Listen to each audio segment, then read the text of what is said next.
थोड़ा सावड़ा सिर सीधा होता बरो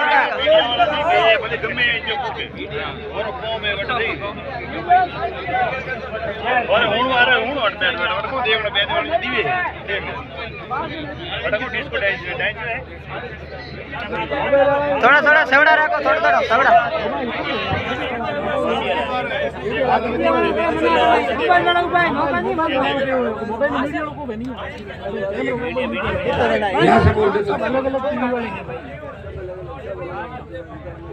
हमें सही सांचौर की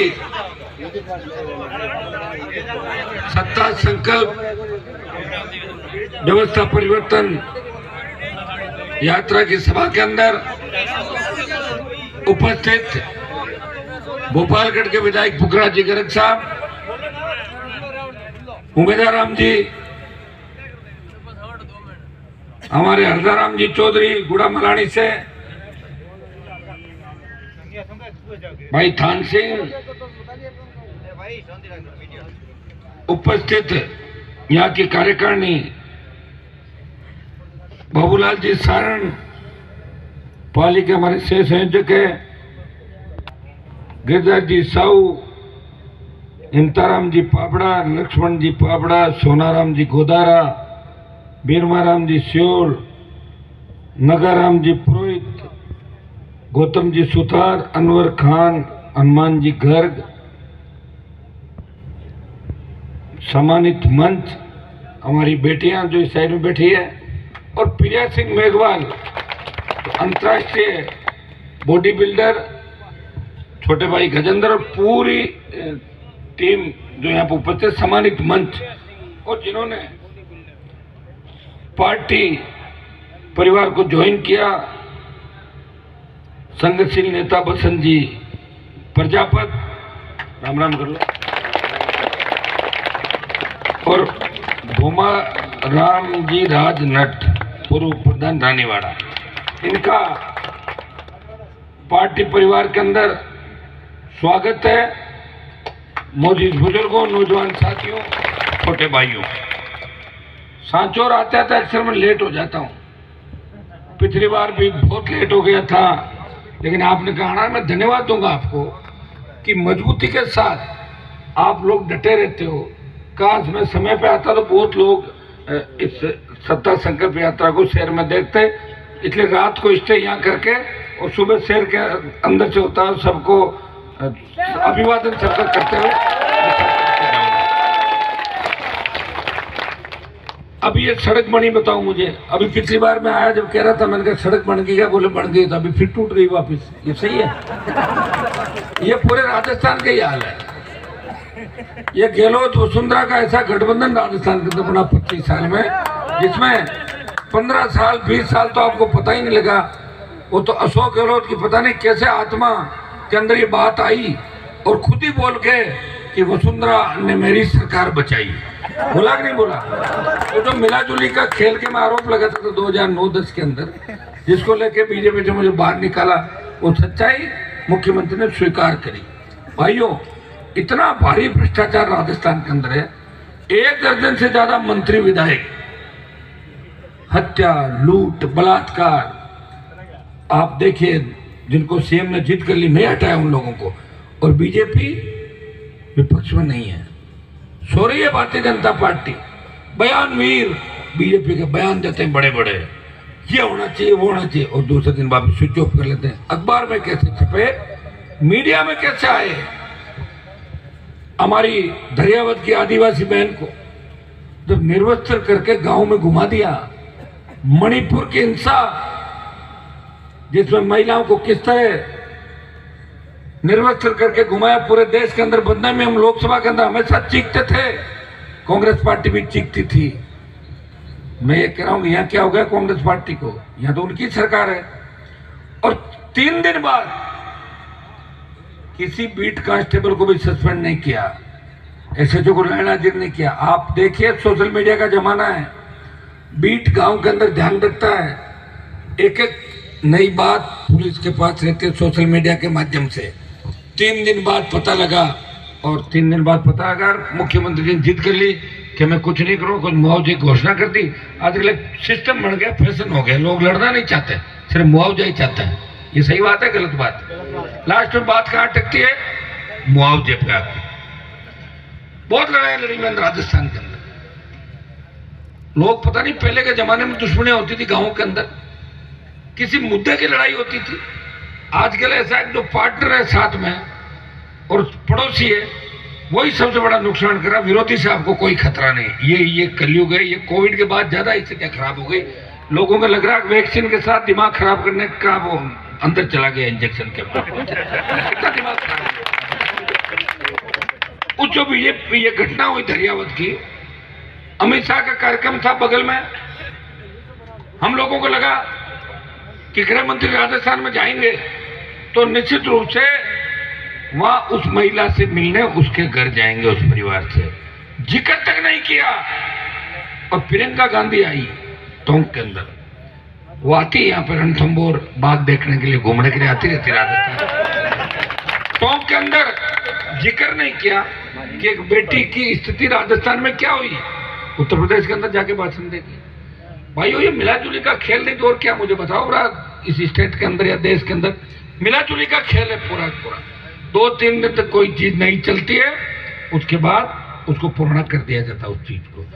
एक हनुमान बेनीवाल है जिसने सत्ता को ठोकर मार के 2003 से लेके 2023 पूरे 20 साल हो गए, और 10 साल कॉलेज विश्वविद्यालय के अंदर किसान के बेटों की सेवा की।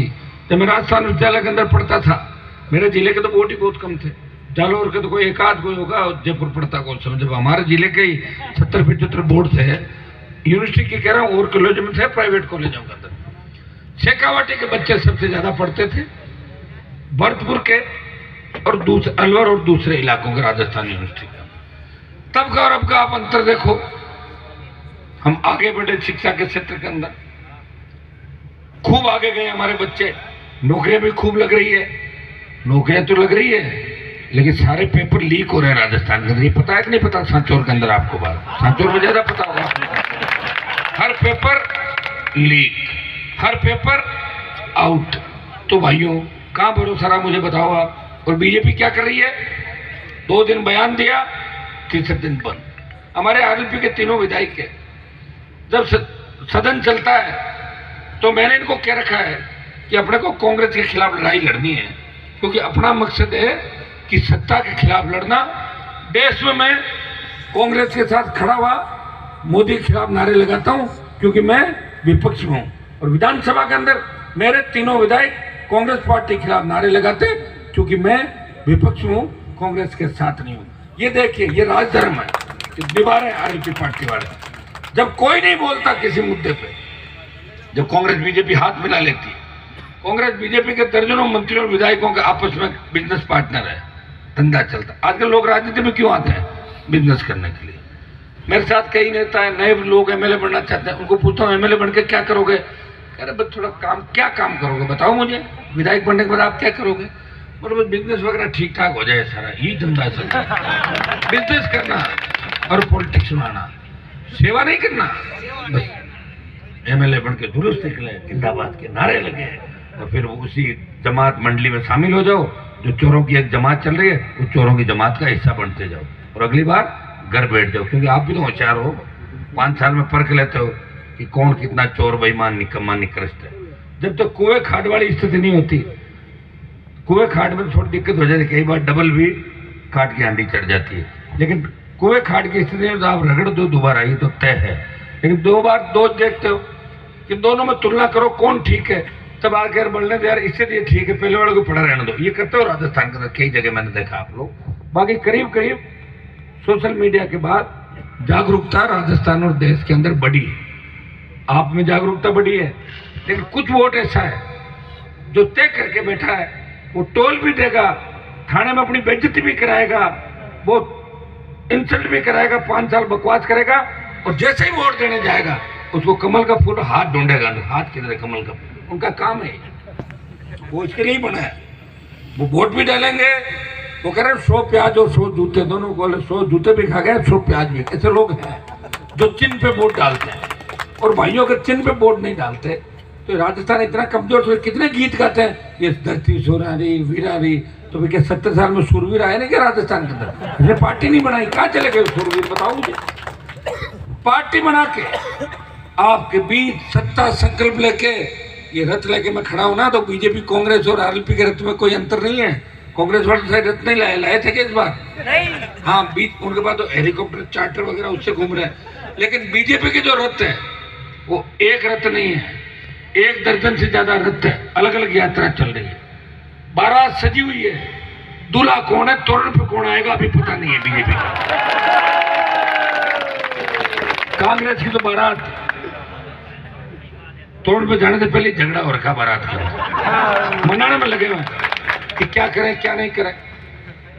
एक व्यक्ति सांचौर में खड़ा है, वो वोट के लिए नहीं खड़ा है, वो चाहता है कि मैं व्यवस्था बदलूं राजस्थान की, मैं सेकंड पीढ़ी के जो नेता है उनको तैयार करूं, वंशवाद खत्म करूं। मैं जैसे ही भाषण देता हूं तो कांग्रेस बीजेपी से आरोप आता है मेरे ऊपर, आपने अपने भाई को एमएलए कैसे बनाया? वो इसलिए बनाया कि अगर मैं मेरे परिवार से चुनाव नहीं लड़ाता तो खींवसर की सीट कांग्रेस के खाते में चली जाती। लोगों ने साफ कह दिया था कि आपके परिवार से लड़ाओ तो 7, और नहीं तो हम एक बार टेस्ट बदल के आएंगे वापिस। तो मैंने कहा भाई ये तो फिर गड़बड़ हो जाएगा, अगर खींवसर में आरएलपी हार गई तो मेरी हवा निकल जाएगी। इसलिए परिवार से लड़ना पड़ा, वो आरोप झेलने के लिए भी तैयार हूँ। हाँ भाई लगा वो आरोप, लेकिन इसलिए लड़ाया कि मुझे मेरी पार्टी को जिंदा रखना था। हनुमान बेनीवाल सांसद बन गया, खींवसर की जनता इस परिवार को ही सीट देना चाहती थी, इसलिए परिवार से चुनाव लड़ना पड़ा, मजबूरी थी। मैंने कोशिश करी, जो कांग्रेस से लड़ रहे थे, एक व्यक्ति बीमार है अभी, मेरे अच्छे रिश्ते हैं पारिवारिक, उनको भी मैंने कहा था, मैंने कहा आप आरएलपी से लड़ लो, 30,000 से जीत जाओगे। बोला आरएलपी से तो नहीं लड़ेंगे, हम तो कांग्रेस से लड़ेंगे। तो कांग्रेस ने कुछ भी नहीं दिया उन लोगों को, सोच है, आप उस सोच को बदल नहीं सकते। कई लोगों की ये भी दिक्कत है, कई लोगों को मैं कहता हूँ कि मुझे एक बात बताओ, तुम्हें गुलामी तो करनी है और क्या करनी है? भाई 2 तरह के लोग होते हैं, या तो खुद ताकतवर बन के जनता का प्यार आशीर्वाद पाए और अपना झंडा लेके निकल पड़े, जैसे मैं निकला हूं राजस्थान के, और या वो नतमस्तक होके टिकट की कतार में खड़ा हो। तो मैंने कहा भाई आप टिकट, आपको मेरे से क्या दिक्कत है वैसे बताओ, मैं वोट तो दिला सकता हूँ ना? बोले हाँ वोट तो आप दिला सकते हो, तो प्रॉब्लम क्या बताओ ना? सचिन पायलट तो उम्र में मेरे से छोटा है, जब तुम उसके आगे प्रणाम करते हो तो मैं तो तुम्हारे समाज का हूँ, तुम्हारा भाई हूँ, उससे बड़ा हूँ, तो मेरे आगे भी प्रणाम कर लो। प्रणाम में तो करना तुम लोगों को, और करना क्या है? और कौन सा तुम खुद कोई पार्टी बना के कोई सुप्रीमो बनोगे? नहीं बन सकते। बोले साहब आपके यहाँ गुलामी करने में दिक्कत है, सचिन की तो कर लेंगे, कोई दिक्कत नहीं। अब तो चल रहा, तो देख रहे हो आप, देख नहीं रहोगे सारी बात। ये जो मैं कह रहा हूँ एक एक चीज वही कह रहा हूँ जो हो रहा है यहाँ पे। भाई पायलट के पिताजी की पड़ी हुई मिली उसको, सचिन पायलट के पिताजी बड़े नेता थे किसानों के, मिल गया उनको सब कुछ। मैं तो 2 बार मदद की सचिन पायलट की। दुर्भाग्य देखिए, अगर वो आ जाते साथ में तो आज राजस्थान की तस्वीर तकदीर दूसरी होती। एक मैं अकेला लड़ रहा हूँ, एक मिलके लड़ते दोनों, एक और आ जाता 3 हो जाते, गुजर मीणा जाट मेघवाल मुस्लिम माड़ी, ये बन गया समीकरण राजस्थान का। लेकिन कहां से बन जाता? कोई आना ही नहीं चाहता। और सबसे बड़ी बात कि आना इसलिए भी नहीं चाहते कि हम दूसरे को तो नेता मान लेंगे। कई लोग कह रहे हैं कि हनुमान जी को नेता नहीं मानेंगे। एक नेता की बात हुई मेरे से, मैंने कहा साहब आप आओ, पार्टी ज्वाइन करो, आपका मान सम्मान है, बीजेपी के अंदर लंबे समय तक आप रहो, आपको धुतकारा पार्टी ने, बेइज्जत किया, आपने वहां बेइज्जती कराई आपकी। बोले मैं आ तो जाऊं लेकिन मुझे डर लग रहा है। मैं किस बात का? कि बोला आपका भरोसा नहीं, चलते चलते गाड़ी से कह दो गेट आउट, चलो यहाँ से। मैं कैसे थोड़ी कह दूंगा, मैं कैसे कह दूंगा? आप उम्र में से बड़े हो, कोई गलत काम करना मत, गलत करोगे तो तय है पार्टी से बाहर, और सही करोगे तो मान सम्मान। कि मान सम्मान है कि हरदाराम जी आए ना मेरे साथ, अभी हरदाराम जी एमएलए थोड़ा ही है, हरदाराम जी चौधरी को लाया हूँ ना, रतवई तो है साथ में। हम ये भी चाहते हैं, ये जितने छोटे भाई मुझे बताओ, इन्होंने ट्रेनिंग आरएलपी पार्टी के अंदर ही ली है। ये नेता तैयार करने की फैक्ट्री है राष्ट्रीय लोकतांत्रिक पार्टी, जिनको मंच भी मिलता है, भाषण देने का मौका भी मिलता है, और गलती से कोई केस मुकदमे में फंस जाए तो उनको बाहर निकालने वाला नेता भी खड़ा है साथ में। आप चिंता करने की जरूरत नहीं रहती, लेकिन कोई गलत काम ज्यादा करके मत आना, उसके लिए यहाँ जगह नहीं। छोटा मोटा कोई हो जाए बच्चों से गलती, साधारण कोई मारपीट हो जाए, कोई बिजली चोरी कर ले, कोई माइनिंग का काम हो जाए, कोई छोटा मोटा, तो मदद करनी पड़ती है भाई। मदद के लिए तो हम बने और किसी को बताओ, मदद करेंगे जब तो लोग जुड़ेंगे। लेकिन इतना विश्वास मैं आपको दिलाता हूँ कि अन्याय अत्याचार के साथ हनुमान बेनीवाल ने तो कभी था न कभी रहेगा। मैं रहूं या नहीं रहूं, लेकिन मेरी विचारधारा इस राजस्थान देश के अंदर रहेगी, इतना विश्वास मैं आपको दिलाता हूँ। भाइयों, मैं जब दिल्ली चला गया, पहले मेरी लड़ाई राजस्थान में चल रही थी। जब मैं दिल्ली गया, देश के कोने कोने की समस्याएं देखी। मैं जब लोकसभा चलती घर होता हूं, इतने तादाद में देश के बच्चे आते हैं। उन बच्चों की समस्याएं, किसानों की समस्याएं, दूसरी समस्याओं के साथ साथ ट्रांसपोर्ट पोस्टिंग की समस्याएं, हर कोई कहता भाई साहब बदली करा दो। अरे आपकी तो चलती होगी, मेरी नहीं चलती, मैं मोदी को छोड़ चुका। कि आपके सामने मोदी क्या है? मैं तो पागल हो रहा, मोदी तो प्रधानमंत्री देश का। अब लोग पता नहीं कितना मानते, बस आप दे दो लिख के, आपको सब करा दूंगा, आप ही करा दो सबको। मैं उनको टैकल करना बड़ा टेढ़ा है, बच्चों को टैकल कर रहा हूँ उनको। हाँ, मैं करा देता काम। अगर तीनों कृषि बिल नहीं आते तो मैं भी मोदी और इनके नजदीक था। कृषि बिलों के सामने मेरे सामने एक ही संकट था, या तो मैं मेरे भाइयों के साथ रहूं और या मेरे भाइयों की गालियां खाऊं, विरोध में रहूं। एक ही काम था। तुम टिक जाते सोशल मीडिया में 3 दिन 4 दिन लगे गालियां। जब तुमने कहा हनुमान जी उठो, जागो, किसानों के लिए बाहर आओ, मोदी की सत्ता छोड़ के सड़क पे अगर देश का कोई किसान का बेटा है उत्तर भारत का, तो नागौर का सांसद था, पड़ोसी थाली को ठोकर मारी। बाकी लोग छोटे से मंत्री के लिए क्या क्या कर लेते हैं, आपको पता? मंत्री पद के लिए लोगों ने क्या क्या कर लिया, क्या क्या कर रहे हैं। ये तो इतिहास पढ़ लो ना कि राजाओं ने क्या क्या कर लिया। जब बड़े लोग आए हमला करने, किसी ने राखी बांध दी, किसी ने बहन बेटी दे दी अपनी, ठीक नहीं दी, तो प्रदेश में चला, देश के अंदर चला, परंपरा थी। लेकिन हनुमान बेनीवाल ने आपको बेचा नहीं, सड़क पे आ गया, वापस सड़क पे आ गया।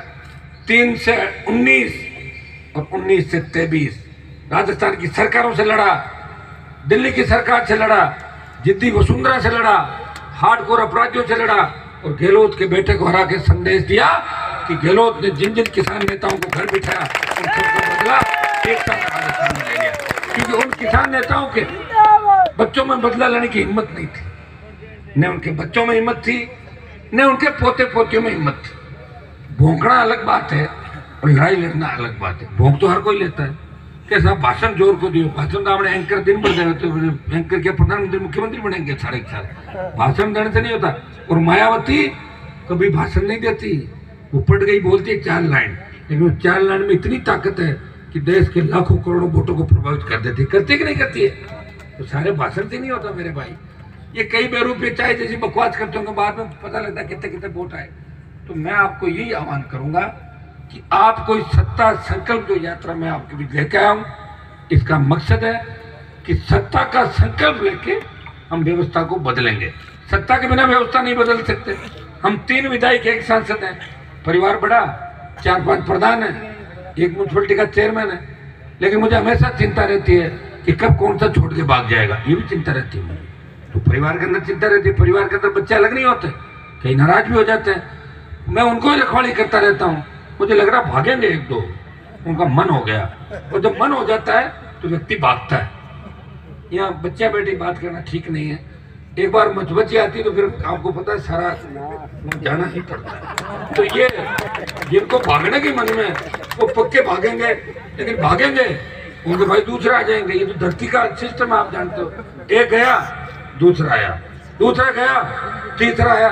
जब मैं नहीं था कोई और था, अब मैं आ गया वो चले गए, मैं नहीं तो तीसरे आ जाएंगे। ये मंच में बैठे सारे, ये मैं इतना ही एक चीज में कहता हूं कि मेरे पास ट्रेनिंग लिया हुआ व्यक्ति अगर मुझे समझ नहीं पाया तो समझ लो उसकी जिंदगी बेकार है, और मेरे से अच्छा नेता उनको मिल नहीं सकता। हाँ, एक चीज कमी है मेरे अंदर, थोड़ा डांट डपट देता हूँ। कोई मेरे से आगे निकलने की कोशिश करता नहीं हूँ, पीछे मेरे से आगे थोड़ी निकलेगा। मेरे से बड़े हमारे 25 साल हो गए लड़ते लड़ते भैया, जानता तो नहीं, साइकिल चला गया और बकवास करते मैं तो आ गई हूँ धक्के मार। 4 दिन साथ रह के बोला हनुमान जी फीलिंग लेता, हनुमान बनने, वो फीलिंग या नहीं लेता। या मेरी इच्छा के बिना कोई खाना भी नहीं खा सकता किसी, ये ईमानदारी है यहाँ पर। खाना भी उमेश जी कह रहे थे खाना खाने के लिए, सुबह से मैंने कहा किसके क्या होगा, तय नहीं कर सकते थे कि हनुमान जी को चाहे जा खाना खिला दे, चाहे जा चाय पिला दे, पूछना पड़ता पहले। ये तो आनंद है इस बार का, तभी तो पार्टी नहीं बनाएंगे। अभी आपके मंत्री है सुखराम जी, अभी गहलोत का फोन आ जाए तो तबीयत खराब हो, रातों रात जाना पड़ेगा। बॉस कौन है? अशोक गहलोत। और अशोक गहलोत का फोन आ जाए राहुल गांधी का, ये नहीं क्या घर में काम है, अभी आया, कैसे आना। लेकिन मेरे यहाँ फोन नहीं आ सकता किसी का। हाँ, आप अगर तकलीफ में हो तो मुझे आना पड़ता है, कोशिश करता हूँ। पहले मेरे विधायकों को भेजता हूँ, जब इनसे मामला नहीं संभलता है तो मैं खुद आता हूँ। लेकिन मैं कैसी कैसी लड़ाई लड़ रहा हूँ आप देखो। कई जगह हम जाते हैं, कोई बॉडी लेके बैठते हैं, उस बॉडी की रखवाली हमें करनी पड़ती है, और शाम तक पता लगता है परिवार वाले सेटिंग करने में लगे, पुलिस वाला जल्दी जल्दी करो। और हमें और कहते हैं साहब देखो अंधेरा पड़ रहा है, फिर दाह संस्कार नहीं कर पाए तो बॉडी लेके बैठने के लिए किसने कहा? ऐसे कोई सरकार झुकती है क्या? देखो ये लड़ाई में हनुमान बेनीवाल लड़ रहा है, सैकड़ों लड़ाई लड़ी। उनका ध्यान भी रखना, बॉडी भी खराब नहीं होने देना, और सरकार को झुकाना और पैसे भी दिलाना। ये कर सकता है ऐसा कोई काम राजस्थान में? है कोई सूरमा राजस्थान? नहीं है भाई। एक व्यक्ति है जो लड़ रहा है। आपके यहाँ पिछले दिनों जिस तरह लक्ष्मण देवासी की दिन दाड़े हत्या हुई, यहाँ पे कार्यक्रम चल रहा था, यहाँ से 400 मीटर 300 मीटर दूर हत्या होती है। आप देखिए कितनी बड़ी विडंबना, छोटी सी बात को लेके कत्ल करवा देना साथ के लोगों का। मैंने तुरंत ट्वीट किया, बात की डीजीपी से, सब लोगों से। कुछ लोग उसमें अरेस्ट हुए हैं शायद, और बचे हुए हैं, वो कई बिल में छुपे हो, वो सारे गिरफ्तार होंगे और सलाखों के पीछे जाएंगे। इतना विश्वास मैं दिलाता हूँ। इस राजस्थान से अपराध करने की छूट किसी को नहीं है, किसी जाति को अपराध करने की छूट नहीं। मेरी जाति के लोग भी अगर अपराध करते हैं, हनुमान बेनीवाल वहां जाता है, पीड़ित के साथ बैठता है और उनको भी सलाखों के पीछे डलवाता है। आप देख लीजिए, कई आपको उदाहरण बता दूंगा राजस्थान में, सैकड़ों उदाहरण। दुर्भाग्य इस बात का है कि हमें समझदार बनने की आवश्यकता नहीं है। एकदम से सोशल मीडिया आ गया, अभी अपन होड़ करें हरियाणा पंजाब की कहाँ से कर लेंगे, वहाँ नहरें चल रही है, दुनिया भर के लोग 50 साल हमसे आ गए, या नर्मदा आ गई आपके जलोर